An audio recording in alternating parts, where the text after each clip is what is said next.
मित्रांनो, सर्वप्रथम तर जय शिवराय. मी मिलिंद कोचरेकर आणि स्वागत आहे तुमच्या लाडक्या चॅनलवर कल्याण लोकल गाईड. तर आज आपण आलो आहोत आजोबागडावर आणि आजोबागडाचा हा ट्रॅक या कमानीपासून चालू होतो. ही कमानपासून वाल्मिकी आश्रमपर्यंत आपल्याला जायचं आहे. म्हणजे आजोबागडाचे 2 टप्पे आहेत. एक वाल्मिकी आश्रमपर्यंत आणि वाल्मिकी आश्रमपासून आपल्याला सीतापाळणापर्यंत जायचं आहे. अशा या 2 टप्प्यात आपण हे पूर्ण ट्रॅक कंप्लीट करणार आहोत. इकडून रस्ता आहे, बाईक आणि कार सहज जाऊ शकतं वाल्मिकी आश्रमपर्यंत. चालत गेले तर अर्धा तास लागतो, नाहीतर बाईकने गेले तर 15 मिनिटात आपण तिकडे पोहोचतो. सकाळ आपली खूपच चांगली झाली आहे की थंडी आणि इकडचं निसर्ग बघून खूप छान वाटतंय. तर आपण पुढे जाऊया. जाता जाता कुठले पण अवशेष दिसले, कुठले मंदिर दिसले तर आम्ही तुम्हाला या व्हिडिओ मार्गे सगळं दाखवू.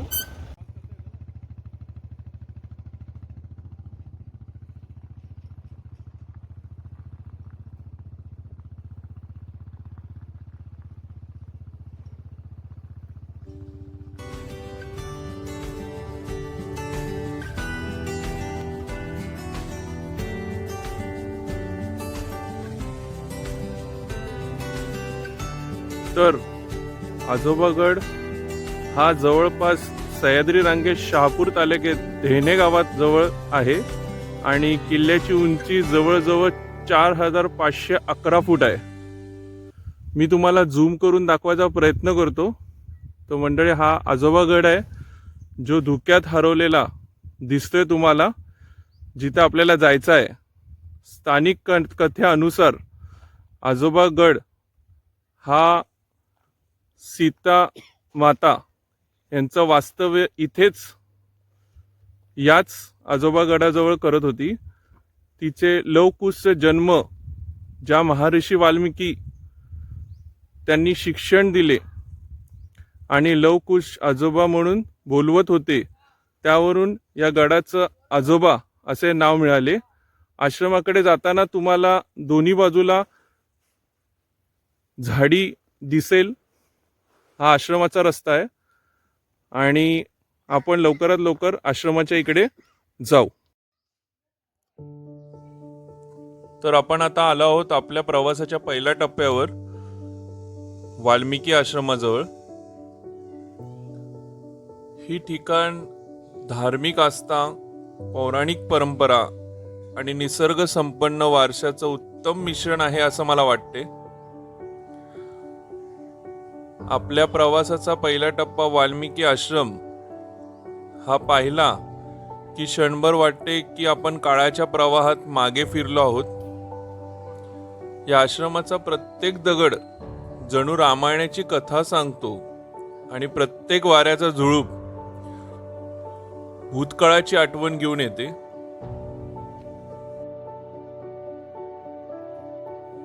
संशोधकाच्या अनुसार आजोबागड हा आजा पर्वत देखील ओळखला जातो.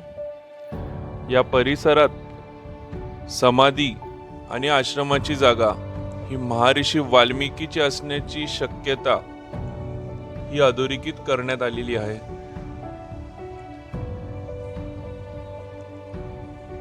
या आश्रमातली मूर्ती इतकी छान आहे की इकडे बसून शांततेत बसून बघण्यासारखी आहे.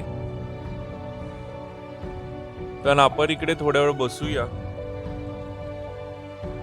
शांततेत हरून जाऊया आणि मग बाहेरचे अवशेष बघूया.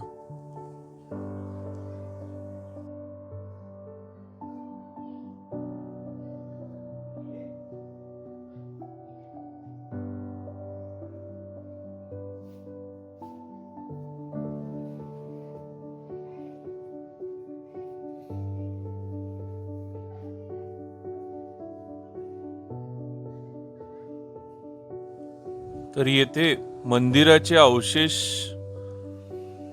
आपल्याला बघायचे आहेत. काही दगडी विरगळ बाहेर आहेत, ते देखील एकदम बघण्यासारखे आहेत.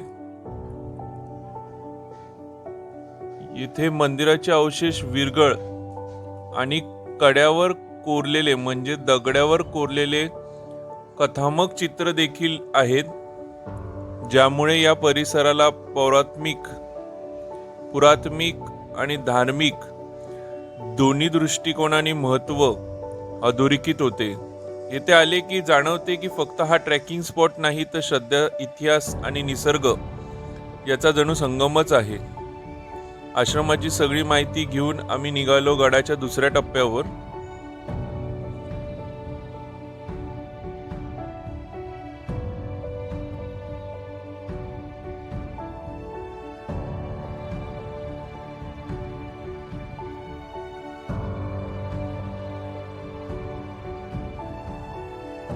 तर आता आपण आलो आहोत आजोबा गडाच्या दुसऱ्या टप्प्यावर, जिथे बोलतात की लवकुशचा पाळणा आहे. तर आपल्या समोर आता जे आपण पाहत आहोत तोच तो लवकुशचा पाळणा, आणि जे उजवी बाजूला आपण बघत आहोत तो जुना पाळणा आहे. आणि हा आत्ता बनवण्यात आलेला हा स्टीलचा पाळणा आहे. हा नवीन असला तरी देखील त्याच्या आत जे दगडी पाषाणावर कोरलेले पादुके आहेत ते लवकुशचे असावे. खूप छान असा हा पाळणा आपल्याला बघायला भेटलेला आहे. आणि असंच आपण इकडे थोडं थांबून तुम्हाला थोडी माहिती देऊ.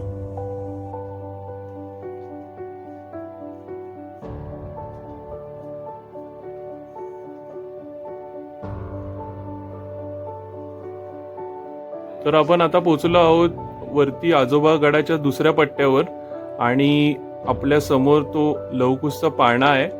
इकडे समोर एक गळी आहे, त्या गळीतून पण आपण बघितलं, आणि या मार्गाने आपण आलो, जो आपण ऋषीमुनींच्या जे वाल्मिकी ऋषीमुनींच्या मठामधून आलो ते या मार्गाने आलो. तर असं आपण आता समोर आहोत लवकुशच्या पाळण्याजवळ, आणि आम्ही एक सुंदर कथा संतोष दादा आमच्यावर आहेत त्यांनी सांगितली. तर मला असं वाटतं की ती कथा तुम्हाला त्यांनी सांगावी, जेणेकरून आपल्या यूट्यूब चॅनलवर जितके पण सबस्क्रायबर्स आहेत, जेवढे पण फॉलोअर्स आहेत, जे ही व्हिडिओ बघतायत, त्यांना ही छोटीशी कथा, सुंदर कथा ऐकायला भेटेल. तर संतोष दादा, हे आमचे संतोष दादा आम्हाला ती कथा सांगा, जेणेकरून सगळ्यांना ती कथा समजेल आणि आपलं सगळेजण या व्हिडिओच्या मार्गाने त्या कथा ग्रहण करतील. तर संतोष दादा, आम्हाला ती कथा सांगा. नमस्कार. 6 शास्त्र, 18 पुराण आणि 4 वेद, त्याच्यामधले असं एक पुराण आहे की रामायण. त्या रामायणामधील सूर्यवंशी कुळातील राजा दशरथ, त्यांचे पुत्र राम आणि त्यांचे पुत्र लक्ष्मण, जेव्हा सीतामाई गरोदर होती, ती 2 महिन्याची असताना तिला डोहाळे लागले होते. पण डोहाळे कसले लागले होते की ऋषींच्या सान्निध्यात, म्हणजे ऋषींच्या पत्नी त्यांच्या सोबत जाऊन कंदमुळे खावे असे डोहाळे लागले होते. प्रभू रामचंद्रांनी त्यांना सांगितलं नक्कीच ते पूर्ण करणार. पण अशा युवकाने रामचंद्राच्या कानी आलं होतं की सीता रावणाकडे राहिली आणि रामाने ती परत घेतली. पण एका समाजातील युवकाने अपशकुन म्हणजे विचार करून ते रामापर्यंत पोहोचले. पण ते एक विचार घेऊन दुसऱ्या दिवशी लक्ष्मणाला सांगितलं की बाबा रे, या सीतामाईला घेऊन तू अरण्यात नेऊन सोड. त्यांनी भागीरथा इथून घेऊन गेले आणि अरण्यात सोडलं. अरण्यात सोडल्याच्या नंतर खरोखरच सीतामाई विचारते लक्ष्मणाला, तुम्हाला कुठे घेऊन चाललात? तो काहीच सांगत नाही. अंधार झाला आणि सोडून दिलं आणि रिटर्न घेऊन आले ते. सीतामाई बेशुद्ध झाली होती. आणि अशा अवस्थेत थोड्या वेळा शुद्धीवर आल्याच्या नंतर की वाल्मिकी ऋषी, त्याचा तिथे आश्रम होता, ज्या ठिकाणी आता आम्ही खालती गेलो होतो, तो टप्पा आम्ही चढून वरती आलो, म्हणजे आता खूप उंचावर आलोय. त्या ठिकाणी म्हणजे सीतामाईचा पाळणा, म्हणजे लवकुशचा पाळणा आहे, त्या ठिकाणी आम्ही इथं आलो आहे. आता त्या पाळण्या ठिकाणी गरोदर असताना सीतामाई लवकुशाचं गरोदर असताना ही वाल्मिकी ऋषींच्या आश्रमात राहिली. आणि त्याच्यानंतर त्यांना एक मुलगा झाला आणि दुसरा मुलगा कुश, तो ऋषींच्या सानिध्यात झाला. ते ऋषींपासून त्याने एक बनवला गेला आणि त्याच्यानंतर ते 2 मुलं झाल्याच्या नंतर पुढे तुम्ही म्हणाल की लव आणि कुश हे दोन्ही पण सीतामाईचेच आहे का? नाही, तशी नाही. सीतामाईचा एकच मुलगा आहे. ज्यावेळी सीतामाई बाहेर चालली होती आणि ऋषी ध्यानस्थ बसले होते आणि ध्यानस्थ बसले असताना सीतामाईने एक ऋषींना आवाज दिला की बाळाकडे लक्ष ठेवा. पण ऋषी ध्यानस्थ असताना त्याच्या एवढं काही गेलं नाही, पण कानावर पडलं होतं आणि त्या तरी पण सीतामाईने विचार केला की ऋषीने ऐकलंय नाही ऐकलंय. तिने उचललं आणि बाळाला घेऊन गेली आणि नंतर जेव्हा ऋषी ध्यानस्थ उठले त्यानंतर बघतात तर काय पाळण्यात बाळ नाही. जेव्हा त्याने आपल्या योग मायेने त्या एका बाळाला निर्माण केलं, तयार बनवलं आणि साजिवंत केलं आणि जेव्हा सीतामाई आली त्याच्यानंतर बघते तर अरे सीतामाईकडे पण बाळ आहे आणि ऋषींचे ते पण बाळ होते. त्या दोघांचे नाव लव आणि कुश. तर ऋषी मुनी त्या कुश मधून बाळ तयार केलं म्हणून याचं नाव कुश. अशी लव आणि कुश हे सीतेची 2 बाळ झाली. त्यांचा हा पाळणा आहे. आणि एक दिवस असं झालं की लव अंकुश यांना शास्त्रविद्या धनुर्विद्या ही ऋषींनी शिकवल्याच्या नंतर एक दिवस ते अरण्यात गेले. अरण्यात गेल्याच्या नंतर ऋषींचे बंधू शृंगी ऋषी हे मृगवेशात म्हणजे हरणाच्या वेशात ध्यानस्थ बसले होते आणि ध्यानस्थ बसले असताना जेव्हा लव अंकुश अरण्यात गेले आणि समोर मृग दिसल्यानंतर त्यांनी मारला आणि तो मृग ओढत ओढत घेऊन आले आणि त्या म्हणजे वाल्मिकी ऋषीने सांगितलं की आजोबा आम्ही आज तुमच्यासाठी काहीतरी नवल आणलंय. आणि ज्यावेळी त्याने ओढत त्यांना दाखवलं तेव्हा ऋषी समजले की हे शृंगी ऋषीच आहे. हे ब्रह्महत्येचं पाप आहे. ते ब्रह्महत्येचं पाप धुण्यासाठी आता करणार काय हे सीतामाईलाही कळालं. मग सीतामाईने ऋषींना विचारलं की ह्याच्यासाठी आता उपाय काय. ऋषी बोलले की ह्याच्यासाठी उपाय एकच की अयोध्येला जाऊन 1000 ब्रह्मकमळ आणून शंकराच्या मंदिरात अर्पण करावी. त्यासाठी लव आणि कुश हे दोघंही अयोध्येत गेले आणि जेव्हा कमळं आणायला गेली त्या कमळाच्या तळावाच्या इथे रामाचे काही सैनिक होते. त्यांनी सांगितलं की अशी 2 बाळं कमळ तोडण्यासाठी आले आहे. तेव्हा रामाने आज्ञा दिली की त्या दोन्ही बाळांना घेऊन या इकडे. पण ती दोन्ही बाळं एवढी पराक्रमी होती की समोरचे सैन्य पण थक्क झाले तरीही त्यांना घेऊन गेले. एक रात्र त्यांनी काढली. तेव्हा प्रभू रामचंद्राने यांना विचारलं की तुम्ही कोण कुणाचे आणि कशासाठी कमळ तोडण्यासाठी आलात. जेव्हा त्यांनी आपली कथा सांगितली की हे रघुनंदन दशरथ नंदन तू अयोध्यापाशी कुशल व रामायण गाती. 14 वर्ष वनवास केला सीताच्या हट्टाने. बोलतात ना ही कथा आहे त्यांची आणि त्या लोककुशाचा हा पाळणा आहे.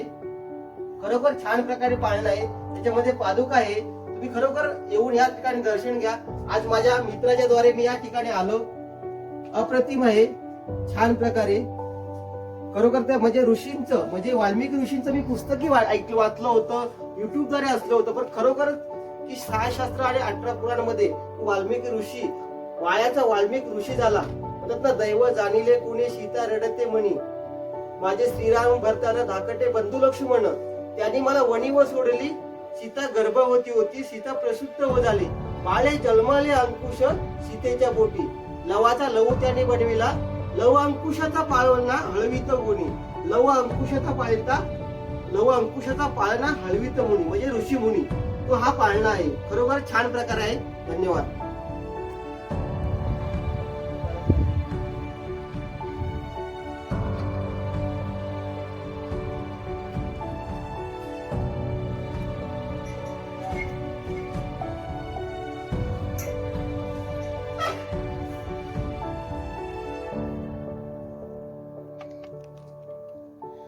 तर या इकडे ऑपोजिट टू द पाळणा म्हणजे पाळण्याच्या पाठच्या भागाला आम्ही दरी बघायला आलोय आणि दरी खूपच म्हणजे अप्रतिम आहे.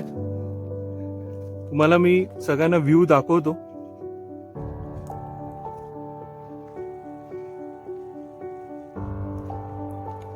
खूपच छान. आज आजोबा पर्वत बघून मन एकदम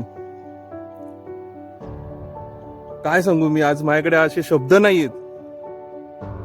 ही दरी बघा, इथून रतनगड ही दिसतो, पण आज खूप दुःख असल्या कारणाने ते काही दिसत नाहीये. कोणी झेंडा लावलाय, आपला भगवा झेंडा, याची बातच वेगळी. आणि हा मार्ग जिथून आपण खालून आलो वरती, हे पूर्ण 360 डिग्री व्ह्यू. थोडस धुकं आहे पण खूप छान दिसत आहे. हा आपला मार्ग आणि संतोष दादा ज्यांनी आपल्याला पूर्ण कथा सांगितली. थँक्यू संतोष दादा. इकडून पण पुढे जायचा रस्ता आहे पण वरती जाता येत नाही. वरती जायचं असेल तर खाली जाऊनच आपल्याला तो पट्टा पार करावा लागतो. तर आपण थोडं पुढे जाऊया, बघूया की हा रस्ता वरती जाण्यासाठी आहे की नाही. पायात चप्पल नाही घातलीये, पण तरी आपण हळूहळू प्रयत्न करूया. एकदम एज रूट आहे, मला मते इकडेच थांबलाय. वरती जाण्यासाठी अशी काय मार्ग तर दिसत नाहीये, पण ही खोल दरी, वाव. तर आपण आपल्या प्रवासाच्या शेवटच्या टप्प्यावर आलो आहोत. इकडे एक समाधी आहे, ती तुम्हाला जाणून बुजून दाखवायची आहे.